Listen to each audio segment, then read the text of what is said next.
Selamat siang teman-teman Otomotif TV. Semoga semua dalam kondisi sehat selalu ya, amin.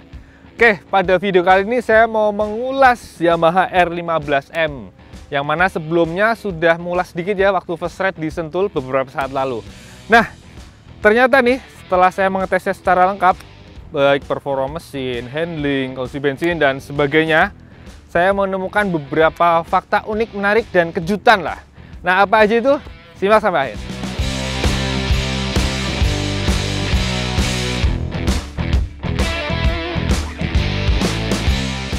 Oke, karena ini motor bergaya super sport, lebih menonjolkan performa, jadi yang mau saya ulas pertama adalah performa mesinnya. Nah, di sini saya udah langsung menemukan kejutan, teman-teman. Yang pertama adalah saat dyno. Jadi seperti biasa ya, standarnya Otomotif TV, salah satu parameter yang diambil adalah di dyno, mengetahui tenaga dan torsi di roda. Ternyata setelah saya dyno, hasilnya lebih kecil teman-teman dibanding R15 model 2017 yang mana biasa kita sebut model V3 ya, version 3. Sementara yang version 4 ini tenaganya kalah. Jadi walaupun Yamaha mengklaim tenaga dan torsinya sama, yaitu 19 dk, sementara torsinya 14,7 Nm, nyatanya hasil tes dynonya beda teman-teman, ada penurunan. Jadi kalau R15M ini tenaga di rodanya dapat hanya 15,67 dk di 10.000 rpm dengan torsi 12,32 Nm di 7.200-an rpm. Sementara nih R15 V3 atau model 2017 tenaganya jauh lebih gede, yaitu 16,33 dk dengan torsi 12,58. Jadi kelihatan banget ya, kalau dihitung tenaganya ada perbedaan sekitar 0,7 dk. R15M ini kalah lebih kecil. Saya curiga jangan-jangan sebenarnya model di Indonesia ini kayak India, ada penurunan tenaga. Walaupun klaimnya dari Yamaha Indonesia tetap, tapi nyatanya ternyata on wheel-nya ada penurunan. Nah, penurunan tenaga tadi ternyata berefek juga teman-teman pada hasil tes akselerasi yang menggunakan Reslogic ya, yang berbasis satelit. Jadi ternyata nih dari semua parameter, dari 0-60 km per jam, 0-100 km per jam, 0-100 meter, 0-402, R15M ini kalah cepat dibanding R15 V3 teman-teman. Contohnya nih 0-60 km per jam. R15M ini butuh waktu 4,2 detik, sementara yang R15 V3 hanya 4 detik. Lalu 0-100 km per jam, yang R15M ini butuh waktu 11,7 detik. Padahal R15 V3 hanya butuh waktu 10,4 detik. Jadi ada beda 1,3 detik 0-100 km per jam ya. Signifikan loh itu, banyak. Nah, menurut saya hasil itu bukan hanya karena tenaganya yang lebih kecil, tapi juga bobotnya naik teman-teman. Seperti kita tahu, R15M ini bobotnya 140 kg atau 3 kg lebih berat dari R15 V3 atau model 2017. Dan masih berkaitan dengan performa, top speed yang bisa didapat pun ternyata emang lebih rendah teman-teman. Jadi kemarin waktu di Sentul kan saya dapat 143 km per jam ya kalau R15M. Kalau yang R15 dapat 148. Nah, 143 itu ternyata tidak bisa saya perbaiki, tidak bisa tambah.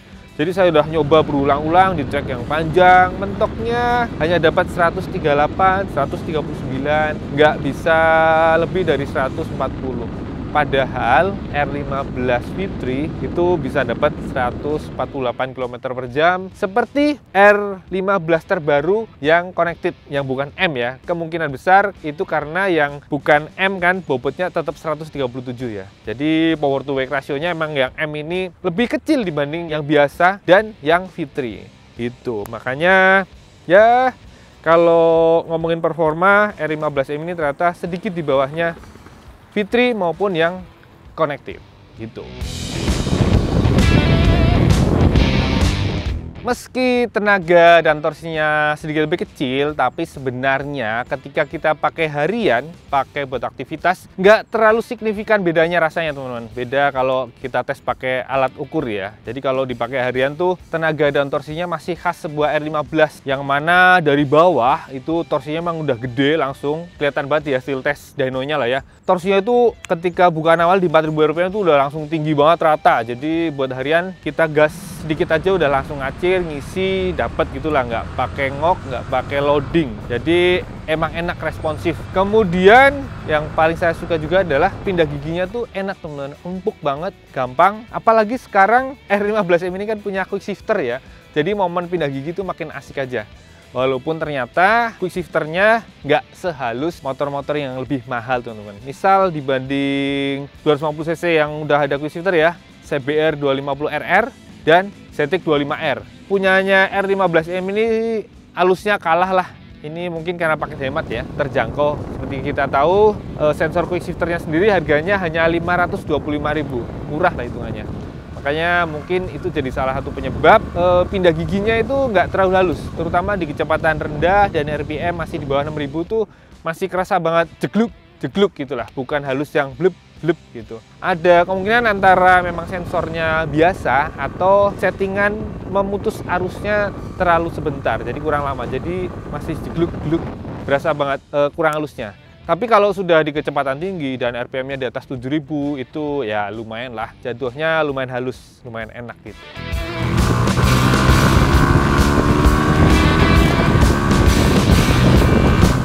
Selain quick shifter, tentu saja koplingnya juga menunjang kenyamanan banget teman-teman, nyenengin karena enteng banget ya, karena ada assist dan zipper clutch. Jadi mau pindah gigi sangat menyenangkan lah, nggak perlu effort berat, enteng banget. Buat macet-macetan juga dijamin jari-jari kita nggak akan mudah pegal. Apalagi kalau naik gigi kan nggak perlu ngopling lagi kan, wah jadi enak banget. Lalu kalau ngomongin karakter mesin kayak R15 lama, Fiction, sampai SSR lah ya, dia ada suara-suara kayak ngeretek gitu khas lah ya. Terus vibrasinya ada sedikit di putaran 7.000 ke atas, ada sedikit-sedikit vibrasi yang kerasa di area kaki, tapi sebenarnya nggak terlalu mengganggu lah. Apalagi kalau dipakai harian kan kita putarannya jarang sampai tinggi ya, jarang sampai 7.000, jadi nggak terlalu berasa, nggak sering terasa gitu lah. Kemudian kalau panas mesin gimana? Panas mesinnya sih motor 150cc tahu sendiri lah, nggak terlalu kerasa di kaki. Macet-macetan kayak apapun juga cuma angkat-angkat dikit, itu pun ketika kipas radiator menyala. Nah kalau ngomongin radiator, suhu coolant-nya ternyata kalau buat macet-macetan bisa sampai 102 derajat, tertera di speedometernya. Ya nggak tinggi-tinggi amat sih, nggak kayak Moge yang bisa sampai 110 derajat, ini paling 102. Kemudian ketika kipas nyala akan turun 90-an, dan ketika jalan lancar akan main di suhu kerja ya sekitar 90, jadi 85, 95 gitu, rentangnya segitulah.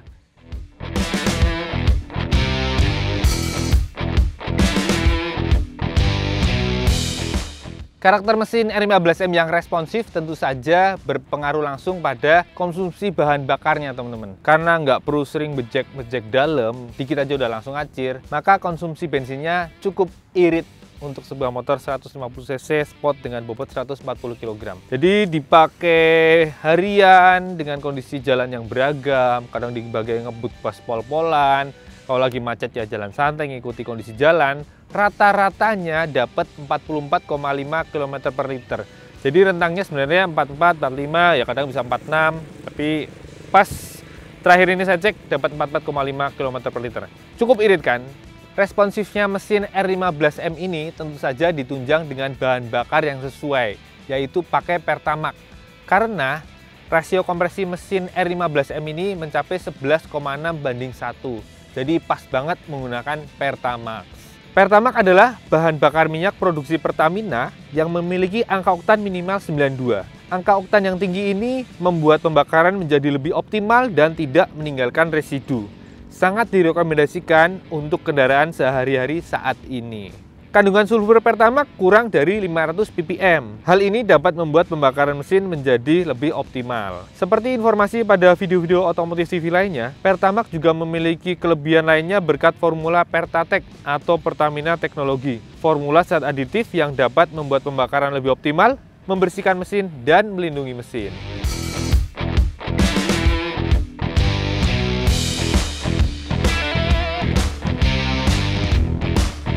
Oke, kita sekarang lanjut ngomongin impresi berkendaranya ya. Kita awali dari posisi berkendaranya sendiri. Jadi buat saya yang tingginya 173 cm dan beratnya 64 kg, kelihatan ya, dengan tinggi jok 815 mili, ternyata kaki masih bisa napak banget ya. Karena saat didudukin sedikit turun tuh. Plus, tuh kaki masih nekuk, napak. Kemudian kalau kita raise stang dan kaki naik, ini emang gayanya racing banget ya teman-teman. Stangnya berasa rendah, kaki ya lumayan nangkring. Dengan posisi begini, buat harian emang kerasa lumayan banget teman-teman. Terutama buat yang sudah berumur ya. Ini ya yang langsung kerasa banget kena beban adalah telapak tangan. Karena nahan gini ya. Apalagi kalau sering rem, wah ini dijamin lumayan pegel.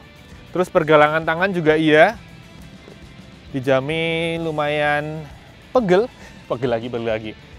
Terus apalagi ya, kalau pinggang ya lumayan lah ya. Tapi tentu saja itu sebagai konsekuensi dari sebuah motor yang memang didesain tampil ala-ala super sport ya, untuk gaya-gaya motor balap. Jadi emang cocoknya buat anak muda. Kalau buat yang sudah berumur pastinya akan kurang cocok. Kalau anak muda kayak gini malah justru kesannya keren banget ya, karena kesannya kayak pembalap MotoGP lah, wannabe lah ya. Jadi gini. Kemudian yang saya kaget adalah ini teman-teman, rancangan fairing barunya ini yang model ada ujungnya di sini ini nongol. Ternyata kalau kita lagi macet-macetan, kadang kan kaki turun ya, kadang nggak gerak itu, ternyata sering kena nih sininya nih, duk gitu sini nih. Ini lumayan nih kadang, jadi harus hati-hati ya. Kalau awal-awal pasti kan kaget banget, tapi kalau udah lama-lama kaki kayak adaptasi ngangkang sendiri gitu, lebih melebar. Kemudian kalau karakter suspensi sasis ini masih mirip banget dengan R15 V3 ya, yang mana kalau depan sih empuknya dapat pas lah ya, lumayan lah, nggak keras-keras amat, nggak empuk-empuk banget, jadi masih stabil, masih nyaman dapat. Sementara kalau belakang nih buat sendirian, ketika ambles sedikit sih masih lumayan kerasa empuk ya, tapi ketika kita ketemu gundukannya tinggi atau lubang dalam itu berasa debnya, kerasa keras lah ya, karena ketika kompresenya hampir maksimal itu berasa lebih keras. Tapi kalau pas dipakai boncengan itu empuknya sih malah justru pas gitu. Lalu apalagi ya? Masih berhubungan dengan handling juga, remnya kali ya. Nah, remnya ini beda karakter teman-teman dibanding V3. Kayak waktu kita udah sampaikan waktu first ride, dengan kaliper baru dari Vaibre dan masternya Nissin, ini yang depan jadi feelingnya jadi empuk tapi tetap pakem. Jadi pakem tapi empuk, jadi enak, itu feelingnya lebih enak lah. Dan ketika jari meraih tuas remnya itu berasa lebih enak lah di tangan, nggak berasa kejauhan gitu, jadi pas, nyaman. Kalau ABS-nya kerjanya nggak begitu ngagetin lah, lumayan, dan lumayan jarang kerasa. Dan yang paling jarang kerasa tentu saja fitur TCS-nya teman-teman. Selama test ride di jalan raya ya, di jalanan saya pakai harian, saya sama sekali belum merasakan TCS-nya kerja. Nggak sempat mengalami spin, nggak sempat mengalami slide. Beda waktu test ride di Sentul ya, itu sempat sekali ngerasain berbetnya mesin karena TCS bekerja. Kalau di harian asli sama sekali nggak kerasain. Mungkin jangan-jangan efek dari bobot yang tambah makin berat, jadi grip bannya lebih oke, dan powernya tadi lebih kecil, jadi sangat jarang terjadi spin. Tapi ya memang namanya TCS kadang-kadang kerjanya di momen-momen tertentu yang kadang tidak kita duga. Kayak waktu itu saya pernah ngetes satu motor ya, 250cc Matic, itu TCS-nya kerja malah saat ngapain coba? Saat saya selesai nyuci motor. Jadi keluar dari cucian motor, lewat lantai ya kebetulan basah, licin, pas mau keluar saya gas, hampir slide. Untung TCS-nya kerja, jadi saya aman, nggak sampai jatuh gara-gara spin. Nah mungkin nanti pemilik R15M juga begitu, jangan-jangan merasakan kerjanya TCS di momen-momen tak terduga. Pasti suatu saat akan ngerasain lah pokoknya. Oh ya, ada yang lewat teman-teman. Saya belum ngomongin joknya nih. Nah ini joknya ternyata yang baru ini jauh lebih empuk teman-teman dibanding yang V3 ya. Jadi di pantat tuh nyaman banget ya. Jadi selain tampilannya keren ya, R15M ini model kayak karbon, tapi didudukin juga enak banget ya. Kemudian juga ini lebih ramping banget. Area sininya dikempit paha, tangkinya, joknya, jadi dijepit tuh lebih pas, lebih nyaman banget pokoknya. Lalu kalau handlingnya nih, tadi juga ketinggalan.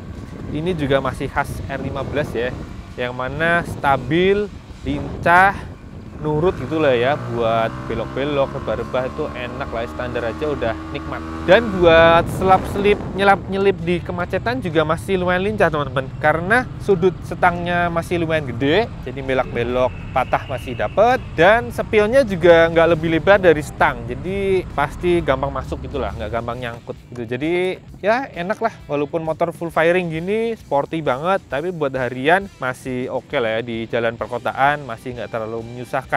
Kecuali tadi posisi nunduknya buat yang berumur emang encok dan pegel. Tapi buat anak muda pasti cocok banget.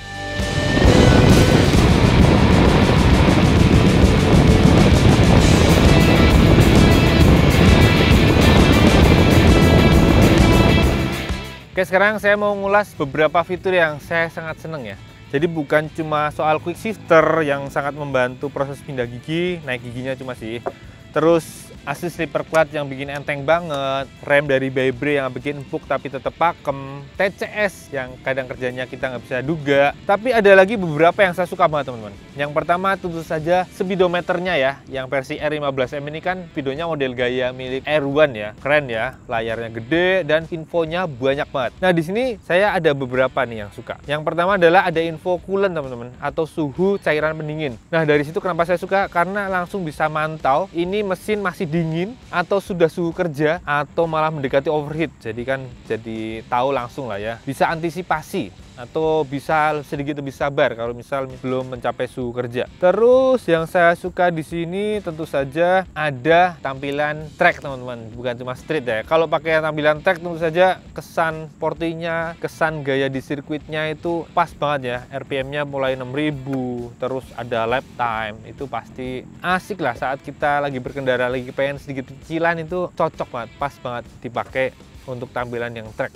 Kemudian enaknya lagi, speedometer baru ini adalah kita ganti-ganti infonya kan dari stang kanan ya. Jadi tangan kita tetap bisa di stang tapi bisa mengganti-ganti infonya. Nah kalau ngomongin speedonya, buat tahu infonya detailnya apa aja, cara settingnya gimana, nanti saya akan ulas di video terpisah ya. Karena kalau diomongin di sini akan panjang banget teman-teman. Karena di situ ada beberapa informasi yang rahasia.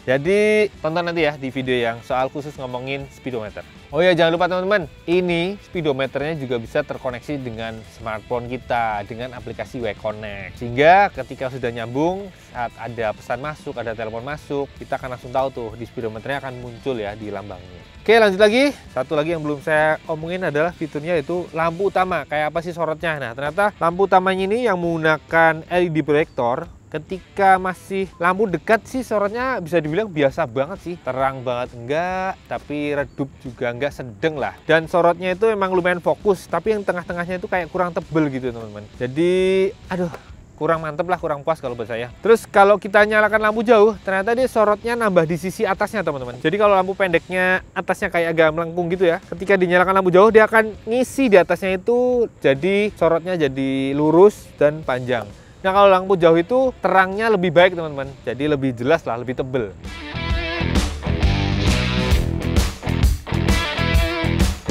Nah itu dia teman-teman review lengkap dari Yamaha R15M. Jadi kalau ditarik kesimpulannya dari awal, ini motor performanya ternyata justru lebih pelan, lebih lambat dibanding R15 Fitri atau model 2017. Tapi tampangnya kan jauh lebih keren ya, lebih fresh, lebih sporty.